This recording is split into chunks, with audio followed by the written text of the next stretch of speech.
처자와 함께 불에 몸을 던진 김준을 비롯한 세 신하.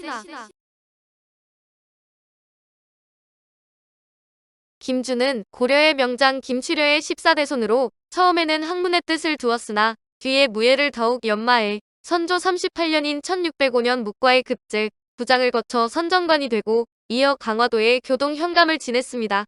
모친상을 마치고 다시 선정관에 임명되었지만 광해군의 난정에 실망해 고향인 전라도 고부로 내려가 10년 동안 벼슬하지 않고 시골에 숨어 지냈습니다. 1623년 인조반정 직후 그는 도총부 도사가 되고 경력을 거쳐 죽산부사로 나갔고 이듬해 이괄의 난 때는 후영장으로 임진강 상류에 있는 영평산성을 지켰습니다. 난이 평정된 뒤에는 의주 부윤, 봉산 군수 등을 역임했으며 1625년 통정대부로 승진해 황해도 안주 목사 겸 방어사가 되었습니다.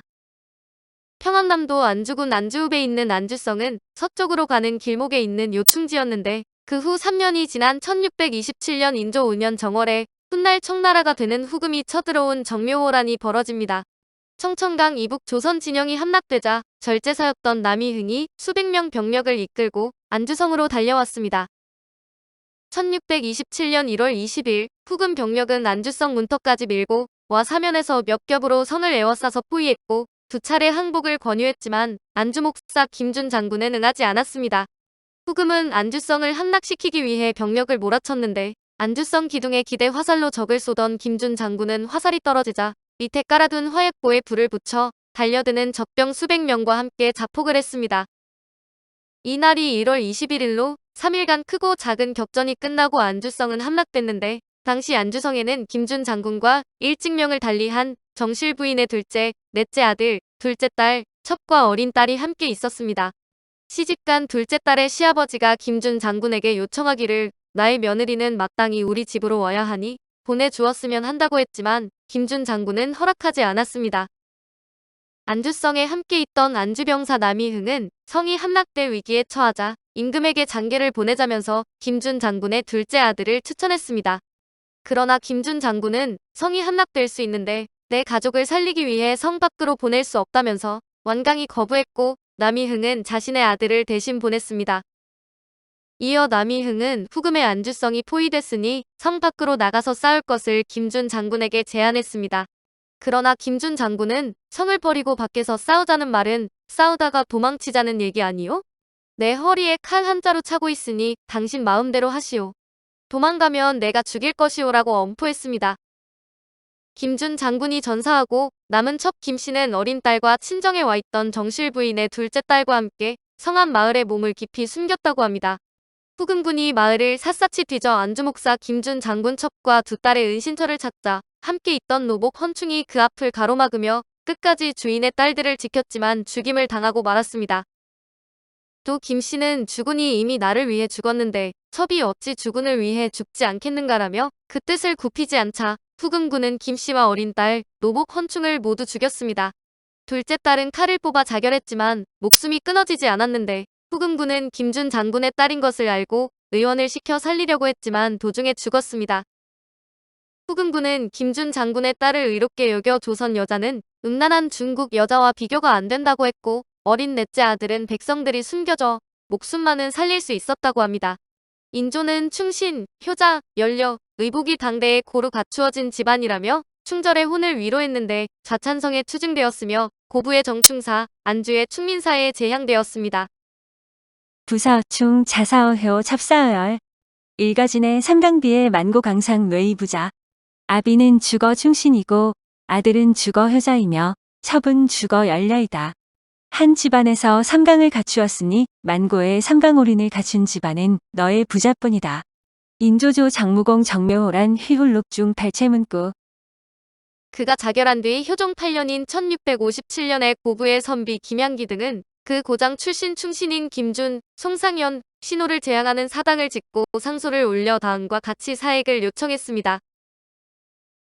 효종실록 18권, 효종 8년 2월 21일, 가보 세 번째 기사 1657년, 청순치 14년, 송상현 등을 위한 사당을 세울 것을 청하는 고부의 유학 김양기 등의 상소문. 고부의 유학 김양기 등이 상소하기를 충신과 절사에 대해 그 고향에 사당을 세워주는 것은 고금의 통이이며 사익하여 포장하는 것은 국가의 법도입니다. 충신, 증 이조판서 송상현과 증 형조판서 신호와 증 우찬성 김준은 본군 사람입니다.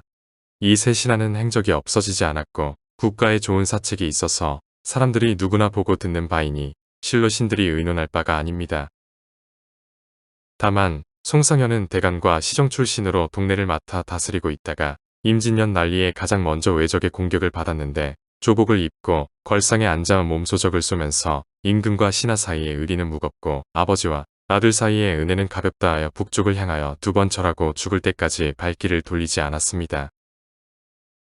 적들도 그를 의롭게 여겨 곧 그를 해친 자를 죽이고 시체를 거두어 장사 지내고 나무를 세워 표시하였습니다. 신호는 젊은 나이에 붓을 던지고 나라를 위할 뿐 죽음도 잊고서 2번이나 해전에 나가 문득 기이한 계책을 내더니 끝내는 명나라 장수와 함께 남원을 지킬 때 미리 이름을 써서 의대 속에 넣어 자기 집사람에게 보내고 그 성이 함락될 때 힘껏 싸우다가 죽었습니다. 김준은 혼조 10년 동안 전야에 숨어 지내다가 역적 이괄의 역변에 적은 군대로 홀로 전진하여 안주를 방어하였는데 적병이 갑자기 닥쳐오자 성에 이르러 한마디 말을 하니 항복한 자들이 부끄러움을 알게 되었으며 힘껏 싸우다 화살이 닿아자 불에 몸을 던져 자결하였습니다. 그 아비는 임금을 위해 죽고 자식은 아비를 위해 죽었으며 첩은 남편을 위해 죽었으니 한 집안에 3강이 두루 갖추어졌습니다. 이 세 신하가 나고 자란 땅에 어찌 한 고을에서 보답하는 제사가 없을 수 있겠습니까? 제목을 모으고 장인을 모아 사후를 완성하였으니 봄 가을로 향불을 피울 때 제사할 장소가 있게 되었습니다. 삼가 생각건대 호남의 여러 군에서 임진왜란과 정유재란 때 의리를 세워 적병을 토벌하고 몸을 던져 나라에 보답한 사람으로 고경명 부자와 김천일 조원 등 여러 신하들은 그들의 소재지에 따라 사당이 세워져 제사를 받으며 모두 사에게 은혜를 입었습니다. 청컨대 해조에 명하여 전례에 따라 거행하게 하소서 하니 그 상소를 예조에 내리도록 명하였다. 예조가 대신에게 의논하기를 청하니 대신들이 모두 허락하는 것이 마땅하다고 하였다. 이에 사액을 명하여 정충이라 하였다. 이에 효종은 대신들과 논의한 끝에 정충이라는 사당의 명칭을 내려주었습니다. 김준과 함께 제향된 송상현은 동네 부사로 있다가 임진왜란이 일어나자 가장 먼저 외적의 공격을 받았습니다. 관복을 입고 걸상에 앉아 직접 적을 쏘면서 임금과 신하 사이에 의리는 무겁고 아버지와 아들 사이에 은혜는 가볍다고 북쪽을 향해 2번 절하고 죽을 때까지 발길을 돌리지 않았다고 합니다. 적들도 그를 의롭게 여겨 그의 시체를 거두어 장사 지내고 나무를 세워 표시했다고 합니다. 신호는 1597년 정유재란이 일어나자 젊은 나이에 붓을 던지고 나라를 위할 뿐 죽음도 잊고서 2번이나 해전에 나갔습니다. 그러다 끝내는 명나라 장수와 함께 남원을 지킬 때 미리 이름을 써서 의관 속에 넣어 자기 집사람에게 보내고는 성이 함락될 때까지 힘껏 싸우다가 죽었습니다. 숙종 7년인 1681년 김준 장군의 불천이병을 받고 부조묘를 창건했는데 매년 음력 1월 21일에 정읍시에 위치한 언양 김씨 장무공파 종중에서는 김준 장군 불천이 제사를 지냅니다. 김준 장군과 정경 부인 의령 남씨 부인 정부인 김씨 신의를 모신 부조묘에서 거행되는데 이때 주인의 가족을 끝까지 보살핀 노복 헌충을 위해 마부상을 차려 제사를 함께 지내고 있다고 합니다. 1627년 1월 21일 김준 장군과 남이흥 장군은 후금군에 의해 안주성에서 같은 날 전사했습니다. 충남 당진시에 위치한 남이흥 종가에서도 같은 날 불천이 제사를 모시는데 불천이를 모시는 조상이 같은 곳에서 나라를 위해 목숨을 바친 일로 두 종가는 지금도 종손간 왕래한다고 합니다. 오늘은 처자와 함께 불에 몸을 던진 김준을 비롯한 세 신하 이야기였습니다.